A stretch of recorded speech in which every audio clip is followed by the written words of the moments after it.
You're listening to the Confident Creative Podcast. I'm your host, Carrie Gavin, former professional photographer turned professional encourager. I'm an intuitive life and business mentor focused on strengthening courage and confidence for heart-centered creatives. These heart-centered creatives desire to make an impact and an income through sharing their heart with the world. This podcast is dedicated to helping us creatives activate more courage within ourselves so we can experience more memories, achieve more milestones, and make more money.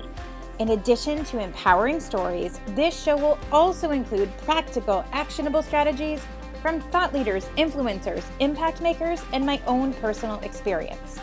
If you are passionate about the areas of intentionally living, prioritizing passion, choosing courage, as well as some soulful business strategy, spirituality, and some self-mastery, you, my friend, are in the right place. You ready to play? Hey friends, Carrie Gavin with another episode of the Confident Creative Podcast. Really excited to share this conversation with you because it's all around bravery and courage, of course, one of the pillars of this podcast. But I welcome Jess Garay. She is an empowerment coach for women, and we look at how bravery can be activated before you're in a place of despair or like your back's up against the wall and you have to choose to be brave. We start talking about how sometimes when we start out on a journey, it's not necessarily where we end up, and how embracing the journey and the path to get there is really where the magic lives. And how sometimes we get into this entrepreneurship and there's this idea that we have to choose either a 9-to-5 or being an entrepreneur, or how sometimes it's perceive that like you're not a real entrepreneur if you have another side hustle or if you have another job, and how we break that belief. So there's so much more we dive into. I can't wait to share it with you, and I'd love to know your thoughts. So leave us a review on iTunes or jump over to the Facebook community, the Confident Creative Collective, and let's dive into more conversation. Let's get started. Hello, my friends. Welcome back to another episode of the Confident Creative Podcast. I am so excited to introduce you to one of my favorite humans, although I feel like I say that every episode. I mean it, because these people are my favorites. This is Jess Garay, and she is a women's empowerment coach and one of the most amazing humans I know. So I'm so excited to dive into this conversation with you. Thanks for being here, Jess. Thank you so much for having me, Carrie. You're so welcome. So as you know, this podcast is all about really the conversation of bravery and confidence and courage and going your own way and doing all those things. And while I know that bravery is a big part of your work and empowering women to do just that, I would love to hear from you. What is it that connects your heart to the bravery and the courage and the things that you help your people with? Yeah, absolutely. Thank you. So I feel like all the topics that you just talked about, bravery, confidence, courage, going your own way, are really those foundational concepts and pillars of all the work that I do in the world. For those of you that don't know me, my little bit of backstory is I'm a registered nurse and I'm a mom of 2 boys. And so with kind of all those balls in the air and my women's empowerment coaching, those are really topics that come up really frequently for me. And my work as an empowerment coach really stems from my work as a nurse and being a registered nurse for 12 years and seeing people take those brave actions, especially in their most difficult moments, and really cultivating that courage in their everyday life. And things that we so often take for granted because we have our health. And when your back's against the wall and you don't have your health, kind of like the idea of what's left when that happens. And it's all like an intertwining of all of those concepts. And the biggest thing I would say is the bravery piece. 100%. And I know that to be true just from, seeing the way that you share in the world and the way that you help people. It's such a beautiful lens that you bring, where you actually bring your experience from helping people through some difficult times in your nursing world. But when you bring it into such a positive experience, it's like, what I feel from you anyway, is that you don't have to get to a place where your back's against the wall. And the reason why I think your work is so amazing and so powerful is that you help people access that courage and that bravery before getting to the place where they might feel the pressures of what I could have done or what I should have done. So I would love to know a little bit, like, how did you discover this was something that you wanted to help other people with? Or how did you find the coaching world? Or like, you were a nurse, so how did you bridge that gap? How did you get into this? Yeah, absolutely. It was one of those things that happened by accident. And though I don't necessarily believe that anything happens by accident, it felt like it happened by accident at the time. And so probably, I would say, going back 6 years now, I'm trying to do the math of the ages of my children at the time. About 6 years ago, I ran into some neck and back issues from a work injury. And during that time, my kids were 1 and 4 at the time, and I was off work for an extended period of time. I think it's hard to remember the details, but I think it was about 4 months. And so I was off for about 3 months, and then I went back kind of in a part-time capacity as I worked back up to my full-time hours. But in those kind of 12 weeks that I was off work, it was a really hopeless time in my life. I felt like, you know, my youngest was 1. I had so much pain, I couldn't lift him into bed. I didn't know if I would ever be able to go back to nursing because my body felt so physically unwell. And like, how am I supposed to, you know, I work with the adult population, and like, how am I supposed to lift people up in bed and, you know, do all their daily care and all of those things when I can't even take care of myself and lift my 1-year-old into bed? That's so heartbreaking.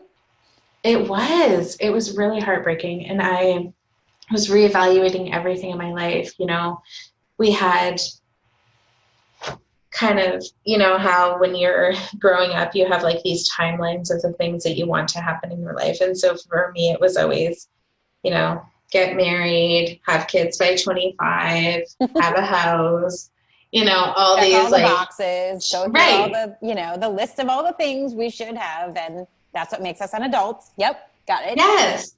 And so, you know, up until that point, I had done everything kind of right according to socially acceptable path.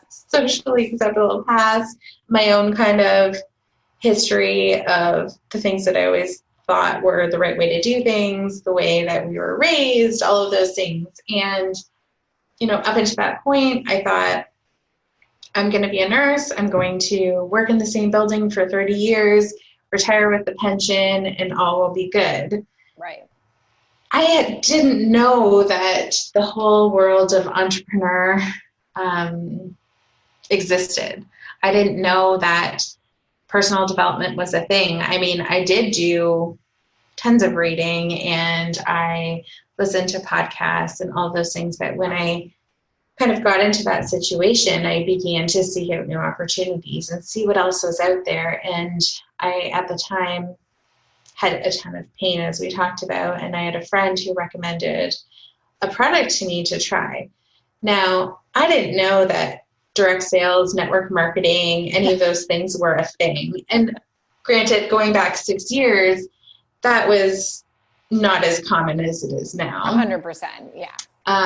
But, you know, I signed up with this company because she sent me some samples. I tried these products, and they really helped me. And in that moment where I had no hope and where I was researching other career opportunities and where I was, you know, wondering what the next step was going to be. And in that moment, I was like, give me whatever will work. I don't care. I need help. And so I signed up with this company. I started using their products and I really benefited from them. I was able to, you know, increase my hours and go back to work full time. And, you know, I felt like I had my life back, but at the same time, my life was totally different now because I had this product. People started asking me, oh, well, what did you use? Or how did this work? And so it kind of became this natural evolution and sharing, and started me on the entrepreneurial journey. I started with that company. I started, building a team and coaching the team. And what I realized, kind of fast forward a few years from there, was what I really loved about the whole thing was the coaching and mentoring piece. Mm-hmm. And that was the work that really lit my soul on fire. And that was the work that I was meant to do in the world. And yes, this product was great, and I still use it to this day for my personal use. That wasn't the thing, but I'm forever grateful for that, because number one, it gave me hope when I needed it. Number two, it gave me health when I needed it. Number three, it opened up all these other doors. And isn't it so funny, like, not to interrupt you, but isn't it so funny that, like, it's things that we don't, in my experience anyway, it's always things that don't really seem that significant that have the potential to sort of change the trajectory, right? Like, I think sometimes people think of, like, or at least in my experience, I have people that are like, I want to do something, or I want to help people, or I want to start a business, I want to impact people, but I don't know what it is. So, like, what's my purpose? What's my purpose? Mm-hmm. And I think your purpose is always within you, and it's always being revealed to you if you're sort of available for it.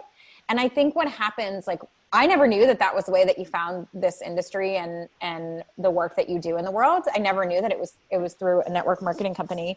But I think that it's so interesting because it wasn't like you were like, I'm going to go, excuse me, I'm going to go get this thing. I'm going to go be a, like, crazy, leader and crush it and make all these goals and whatever. It was like, this worked for me, and now I want to share about it. And like, I think it's such a beautiful, organic, authentic, which to me, that's what true creativity really is. And what it really comes from is, like, it's a natural progression of what's already within you. And so, yes, there are different lenses that you can try on and you can try out. And so what you started with may not be the thing that you continue with, but but by just creating and continuing and going and moving and trying it, then you get to test and tweak and pivot. And ultimately it just keeps unfolding. So, like, I love hearing people's stories of, like, how they started and where they are now and what they want to do. And I just think it's so fascinating. So, and to me, the most successful and the most passionate and the most impactful creatives and entrepreneurs, in my opinion, are people that share their work because they believe in it. And it sounds 100%. Like that's exactly how this unfolded for you too. Mm-hmm. Yeah, it definitely did. It was, like I said, something that was completely unexpected, but also, looking back, when you think about your life and the things that happen to you, oftentimes I think about this, and I, in my work with my clients, we think about what are those pivotal moments, those things that changed the trajectory of your life, the things that you weren't expecting. And in the time you were like, this is the absolute worst thing that can happen to me. And coming out the other side of that, that's actually the best thing that could have happened to me. Totally. And it's so impossible to see in the moment because you're in so much pain and you're suffering. And, this has happened many times on my journey since then. And now I have the perspective and awareness to say, okay, this is happening for me. It's not something that's happening to me. And this is for my highest good. But it's still messy. It's still messy, right? It still sucks. Yeah.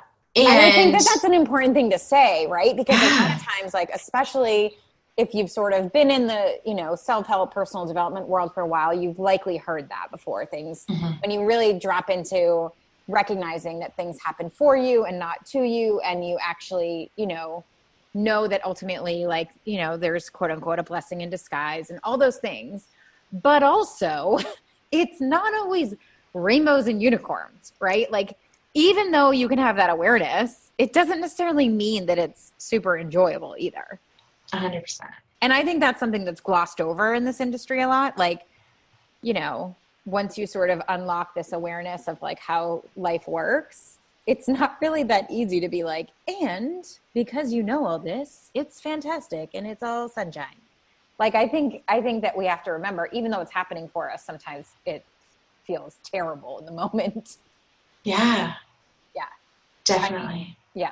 So I guess my question is, was it through coaching your team and, you know, in those early days where you were seeing that people weren't brave enough to share what was working for them? Or like, how did you get to the place where you wanted to help empower people, whether it was in their business or their life, or like, how did you land here?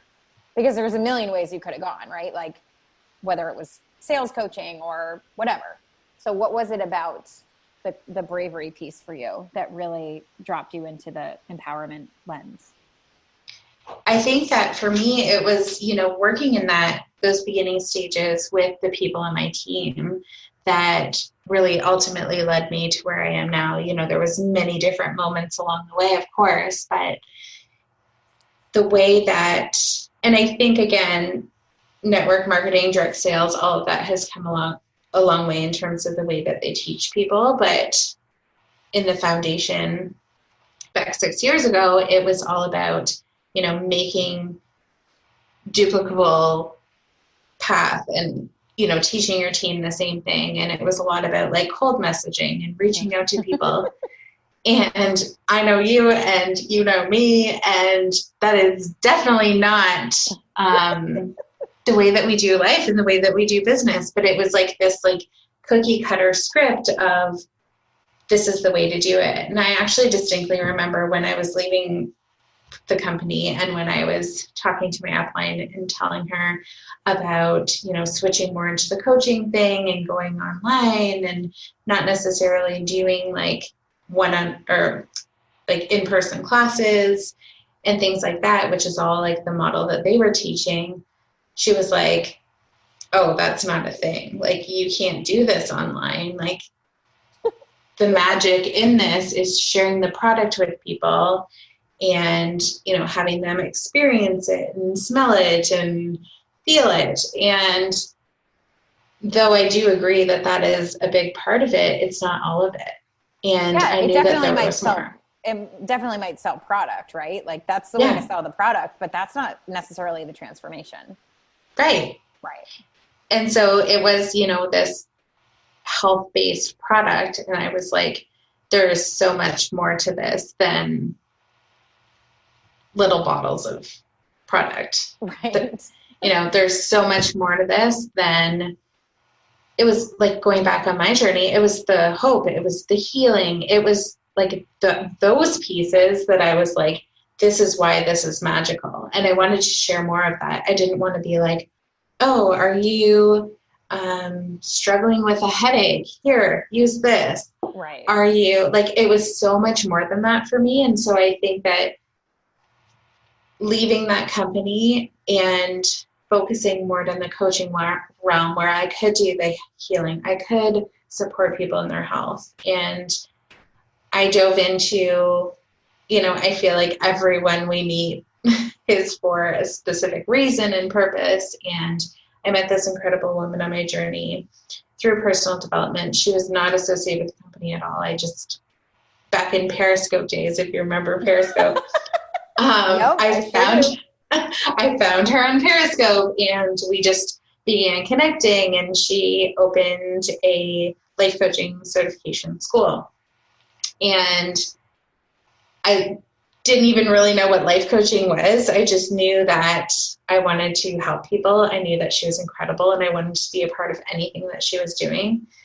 And so I did her coaching school, and again, it just, every kind of door opened up new opportunities. And I was like, I want women to feel how I feel. I want women to be empowered. I want women to do brave things and to, you know, you said, I'm trying to remember. Oh, I think it was in your live video yesterday.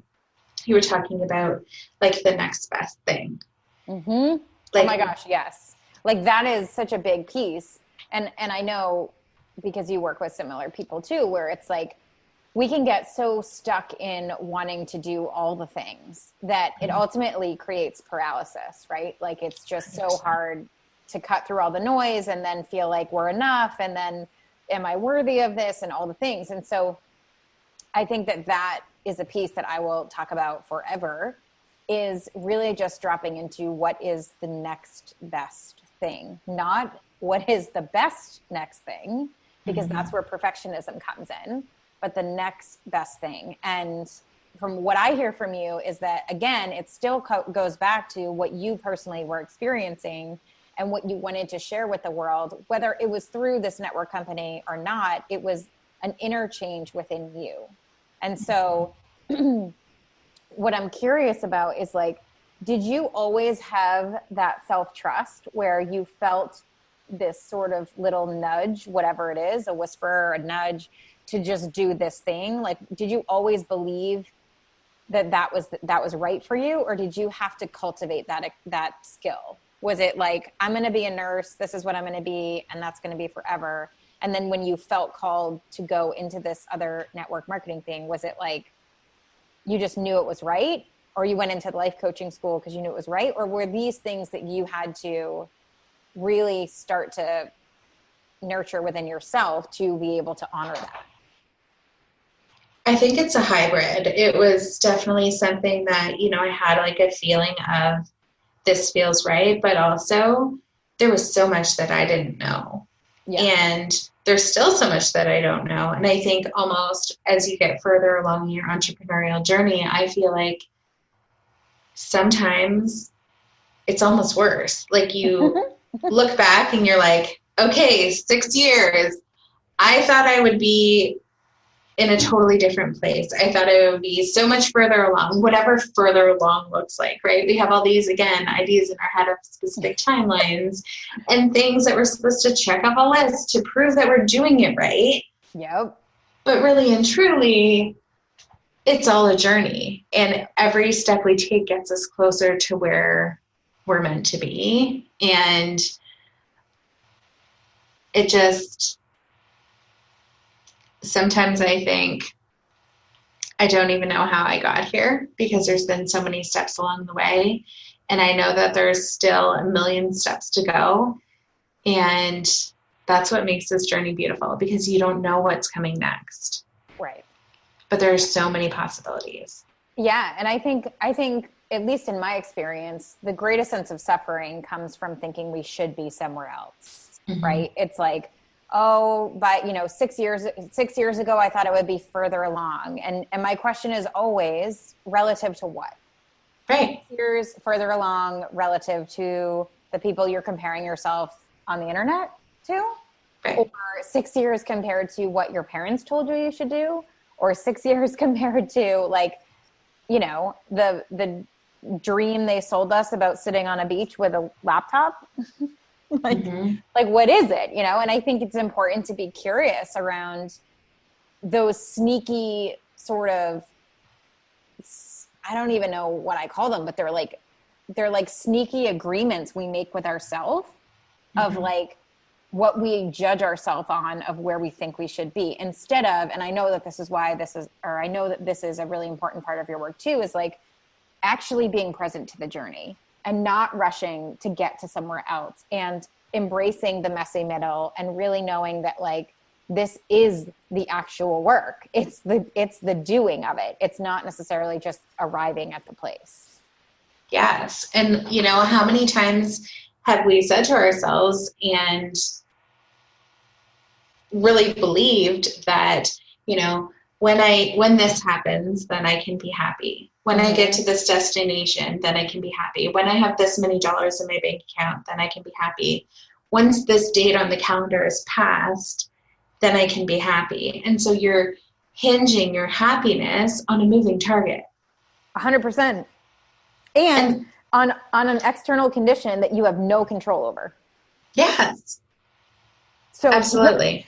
It's not only that, like, is it an outside thing, and it's something that we can't control, but we ultimately make ourselves miserable in the process. It's like, I feel like I'm forever reminding myself and others, like, we can't struggle our way to happy. It doesn't Right. work that way. We can't have a miserable journey and then ultimately get to the happy place. It's like, and I think, and I'd be curious to know, especially because you do work in a 9-to-5 on some level still, and may continue forever. Not that it's like you have to get out of that. But where you must see this a lot too, where people, at least this was my experience, is people sort of quote unquote pay their dues to a job so that they can ultimately retire. Right. And it's like, Right. I will suck it up and hate this. Maybe not your job, because some of the people probably love it, but especially in like more cubicle based enclosed places, I feel like I hear a lot of like, I hate my job, but when I retire, I'm going to be really happy. And I'm like, so you're just going to wish away your whole life for like a couple good years? I don't understand. It's so crazy. So I imagine that, you know, you sort of have the best of both worlds, because what I see from you is that you're doing meaningful work both in a 9-to-5 and as an entrepreneur. Mm-hmm. And do you feel like your current desires support both of those, or do you have a desire to focus more on one, or do you see yourself doing it forever? Like what does it look like for you in this season? Yeah. And so as you're talking, I'm like jotting down all the notes, because like 4 thoughts fired into my brain at the same time. You're welcome. But I think so common in the entrepreneurial space is, you know, that rush to quit your 9-to-5, and that, again, you're not successful in your business if you have something else on the side. And so many people that I've worked with or that I've seen in the entrepreneurial space, you know, and myself included, like this was something that I was like, okay, by December 2018, December 2017, December 2016, like every year I told myself, okay, by December of this year, I'm not going to renew my nursing license because we renew on December 31st. I'm not going to renew my nursing license. I'm just going to be a full-time entrepreneur, because it was like this stigma that was implanted into my brain, especially I would say during like the network marketing times, of if you do this and you do it this way, you can be rich and you don't have to do anything else. Mm-hmm. And also, you're not quote unquote serious if you have something else. Yes. Like, yeah, if this isn't your number one priority. Yeah. And I remember I had a coach say to me, you know, you either have to choose photography or you have to choose coaching. You have to draw a line in the sand. Mm-hmm. And for me, it was actually one of those painful growing moments we were speaking of, where I gave my power away to that conversation and I believed her. And so ultimately I ended up walking away from my photography full time. You know, in hindsight, which again, everything happens for a reason, but like in hindsight, I feel like it was a little premature. I feel like I could have planned a more financially stable, you know, exit, if you will. Mm-hmm. But I think that I fell into that conditioning so much, where it was like, if this isn't your only thing, you're not serious enough, or you don't believe in it enough, or you're not good enough at it if it's not your only thing. And I think there's a lot of stigma around that. And I love the conversation you bring, where like, it's not an either or, it's an and, right? You get to choose if you want to do both, if you want to do one, if you want to do one and then go back to the other or whatever. But Mm-hmm. I love the way that you model it can be both, because I know you and I have had conversations where we talk about how, you know, that beautiful gift that you give your clients or your patients when you're nursing, that income actually allows you to be more creative and serve your clients in an even deeper way, because you're not so stressed and taxed with the financial piece of it. And I think it's a huge benefit to your people that you support, where you help them see that like it doesn't have to be an either or, and that conditioning is just a limiting belief.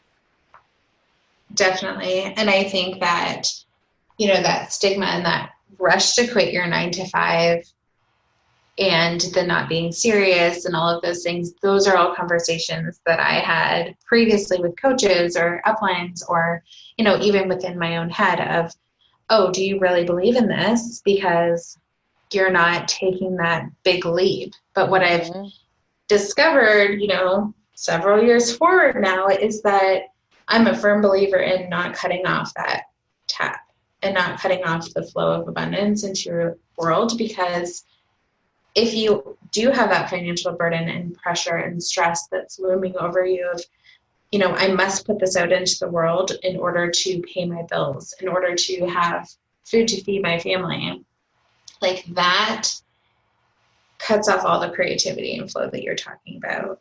100%. And, you know, and it changes your work, right? It does. It changes your vibe. And so that like neediness and despair is what's repelling the very thing you need. Yes.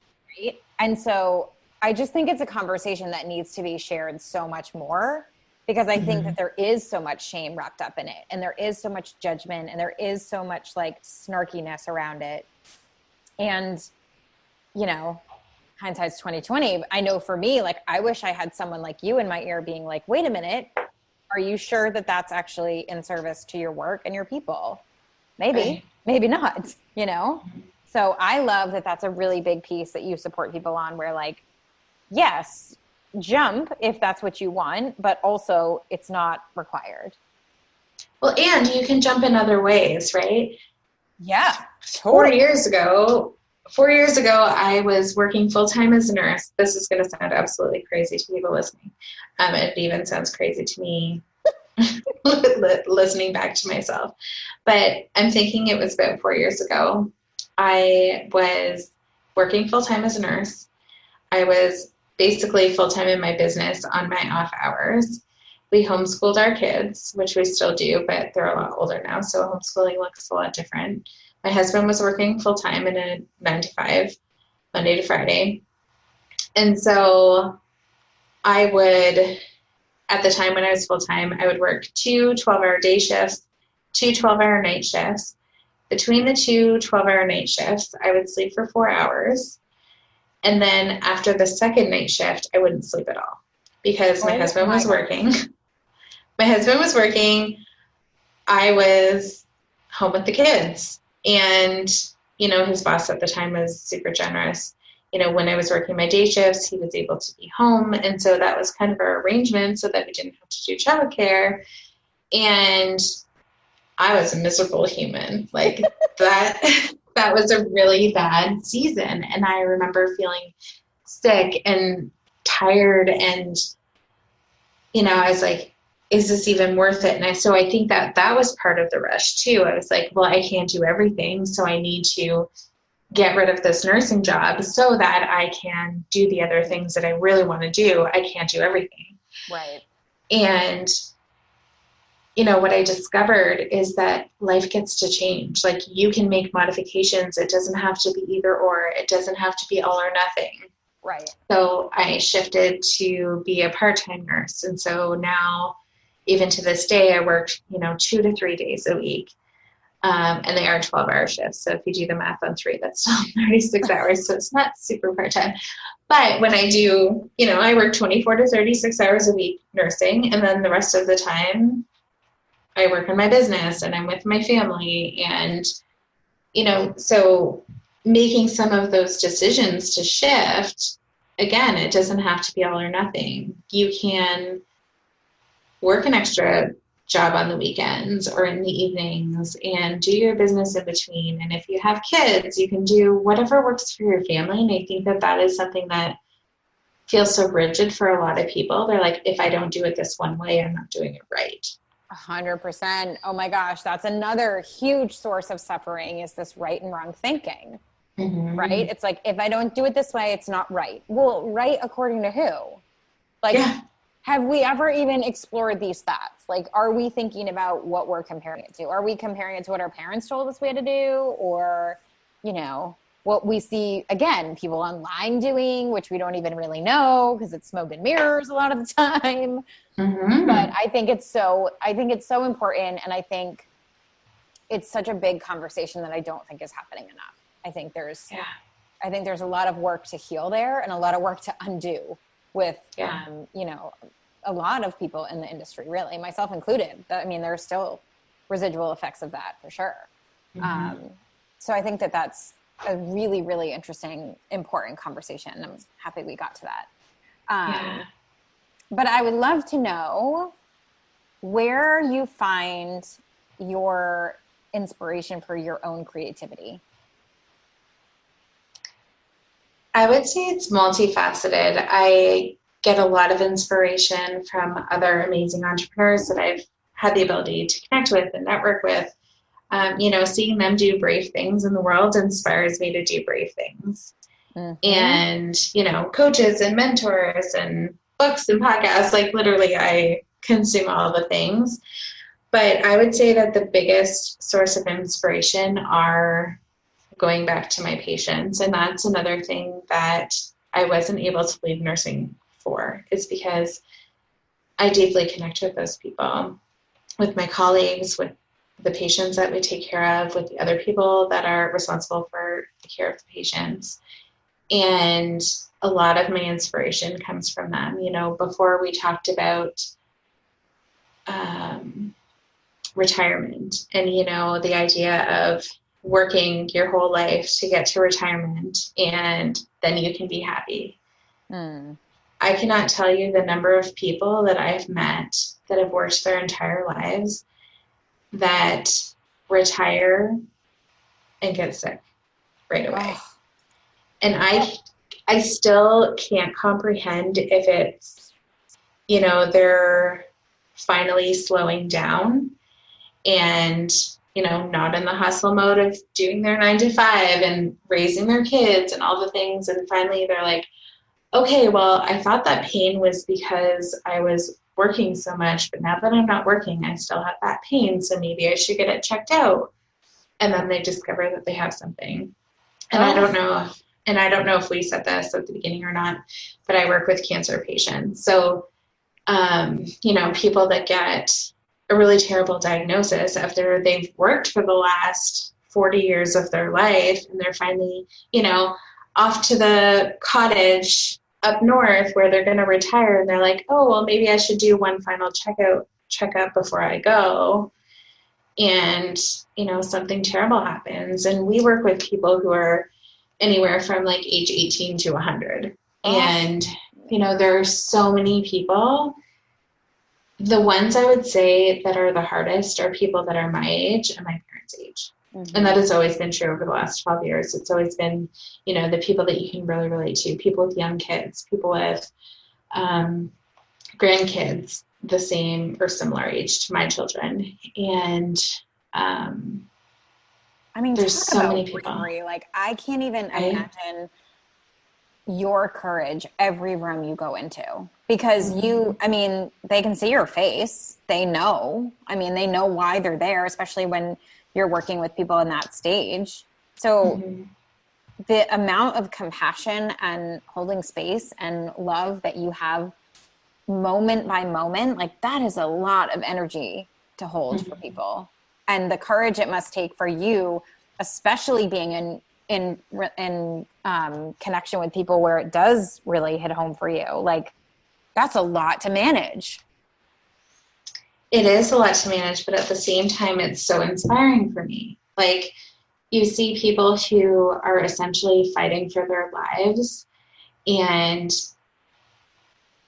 they're still happy. They're still pleasant. They're still appreciative, and just their hearts just shine through. And I think the hardest part for me is, you know, when you work in a day shift, you typically have 4 patients. So you're walking into kind of like 4 different families, 4 different scenarios, 4 different relationships, 4 different energies. And you're kind of, you know, bouncing room to room. You're in room A and someone's at the end of their life. You're in room B and someone's just been told that they're in remission. You're in room C and someone's, you know, whatever the situation, but every situation is so individual and unique. And so bringing that kind of energy to the situation, I feel like has been one of the things that tugs at my heartstrings a lot. But at the same time, like I said, the inspiration that is gleaned from those situations and the grace that is shown, I mean, even in their hardest moments. That's unbelievable and so incredible and so beautiful. And people are so lucky to have you. I can't even imagine. I am so grateful for you and for people like you and the work that you do, both inside the hospital and out, because I think your lens of the world is such a beautiful lens because of that experience. And I'm so happy you came to share it with us today. Thank you so much. Yeah. So I have one final question for you. Yes. That I have been asking my favorite humans lately. And that is, what does it mean to be a confident creative to you? I love that question so much. Mm-hmm. I would say for me, it's showing up every day and taking those brave actions, because I feel like in the bravery, the confidence comes. Mm-hmm. I love it. Yeah, I would say that's the biggest thing is, taking those actions every day, because that's how we grow our confidence and how we continue to do brave things and show up every day, is to just keep going and keep putting your heart and your work out into the world. I love it. That's so perfect. That's such a great way to end too. I love it. I'm so, so grateful for this conversation. And I think it's so beautiful the way that you are able to just support people in doing whatever it is for them that's brave, whatever it is for them that's connecting them to their heart and doing the things that they need to do, whether that's nursing or in your coaching. So I loved having this conversation with you, and I'm so excited we got to have it, and I can't wait to share it with the world. So thank you. Thank you. Thank you. Thank you. Thank you. And I would love for you to share with us where people can find you, where they can connect with you. We'll put links and stuff in the show notes, but I would love for you to tell us what the best way is for people to find you. Absolutely. So I would say that my most powerful home and my most powerful place for people to connect with me and get to know me more, and for me to get to know them and their heart and how I can support them showing up in the world, is in my Shine Your Truth community. So Shine Your Truth is all about releasing the things that hold you back, aligning with your limitless potential, and really stepping into that truth that you desire to share with the world. And so whatever that is for you, people can find that at www.shineyourtruth.com. And that will just direct them right into the Facebook community. Oh my gosh, I love it. I love that little community. It's so awesome. It's so beautiful the way that you lead there. And it's so important to help people remember they can speak their truth. They can shine their truth. That is what their work is in the world. So absolutely. I'm so grateful for your time, and thank you for your wisdom and sharing your heart with us and your courage to show up and share everything with us. I'm so happy for this conversation. Me too. Thank you so much for having me. All right, friend. Talk to you soon. Bye-bye. Bye. Thank you so much for listening to the Confident Creative podcast. I am so psyched that I got to have this conversation, and I loved sharing it with you. If you enjoyed it, I would love for you to hit subscribe to the podcast, and it would mean the absolute world to me if you could go ahead and leave a review about what your biggest takeaway was. If you want to come over and continue the conversation, join us in my free Facebook community, the Confident Creative Collective. We'll be diving into all different conversations from the podcast, as well as some additional trainings and some inside scoop. If you want to find me on the interwebs, you can find me on Instagram at Keri.Gavin, Keri.Gavin, or you can find me on Facebook. Thank you so much for being here. I so appreciate you, and thank you for sharing this with anyone you think it resonates with. See you on the next episode.